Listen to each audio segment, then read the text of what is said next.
లోకాసు వార్త 2వ అధ్యాయము 1 నుండి 14 వచనాలు.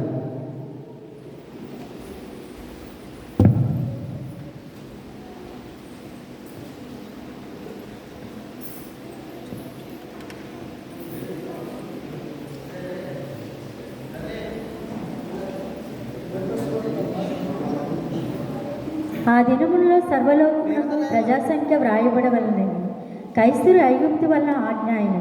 ఇది కురియను సిరియా దేశమునకు అధిపతి అయి ఉన్నప్పుడు జరిగిన మొట్టమొదటి ప్రజాసంఖ్య. అందరూ ఆ సంఖ్యలో వ్రాయబడుటకు తమ తమ పట్టణములకు వెళ్ళిరి.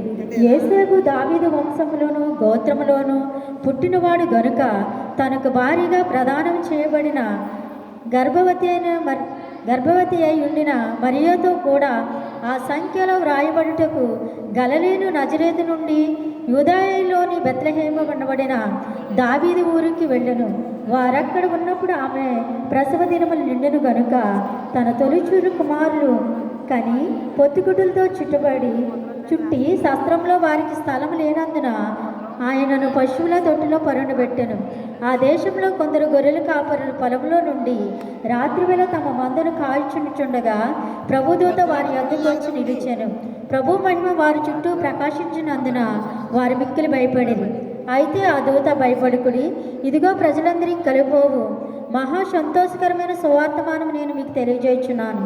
దావీదు పట్టణమందు నేడు రక్షకుడు మీ కొరకై పుట్టి ఉన్నాడు. ఈయన ప్రభువైన క్రీస్తు. దానికిదే మీ కానువాలు.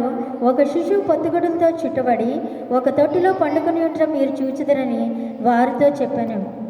వెంటనే పరలోక సైన్య సమూహం ఆ దూతతో కూడా నుండి సర్వోన్నతమైన స్థలంలోని దేవునికి మహిమయు ఆయనకిష్టులైన మనుషులకు భూమి మీద సమాధానం కలుగును గాక అని దేవునికి స్తోత్రము చేయుచుండెను. వాక్యమంత పర్యాయం. ఇంతటితో నేడు దినము కొరకు ఏర్పాటు చేయబడినటువంటి సువార్త వాక్య భాగము ముగిసినది. ఓ క్రీ